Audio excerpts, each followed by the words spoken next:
I was diagnosed, surprisingly, in December of this last December. I had non-small cell carcinoma. I'm 73, and I've never had a doctor. I've never been on medication, so I was quite surprised. And I immediately came north. I have a close friend who is in Florida whose son's a doctor, and he's been through something similar, so he put me in touch with the thoracic surgeon in University Hospital in Cleveland. I went out. They decided I would do radiation and chemotherapy for 25 days of radiation and 12 days of chemotherapy. And in order to reduce the size of this lemon-sized tumor that was semi-attaching to my spine in my right lung. And I went through that horrible experience. And when it was all done with it, I had a CAT scan, and he said, unfortunately, your tumor didn't shrink, it grew. Well, I was very discouraged at that time. And at the same time, ironically, I had a call from a highly respected friend of mine. He was a physicist with Boeing Company, a very brilliant man, and he told me about the Delta Institute.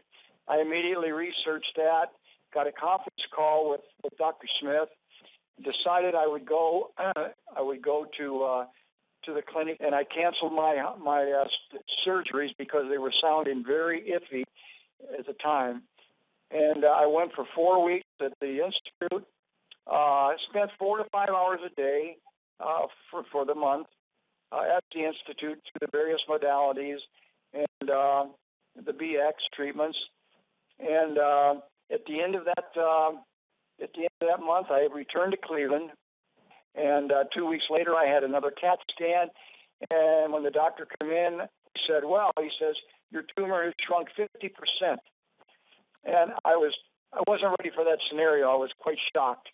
And but I said, "Well, you realize what I've been doing for the last month?"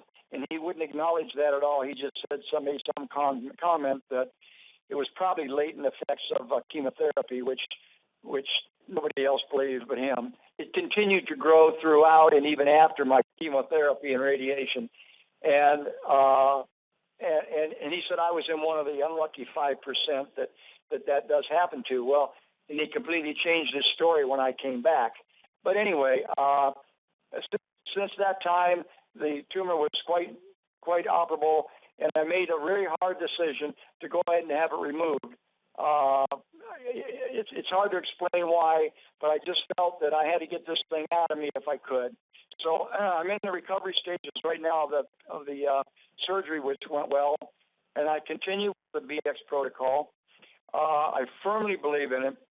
I would definitely recommend it to anybody, and I already have. I've had several inquiries from friends and relatives, and all in all, I just think it was a wonderful experience, and I just hope that the Institute can flourish, and more people can be aware of this treatment, this protocol, which is almost pleasant compared to what the doctors had to offer me.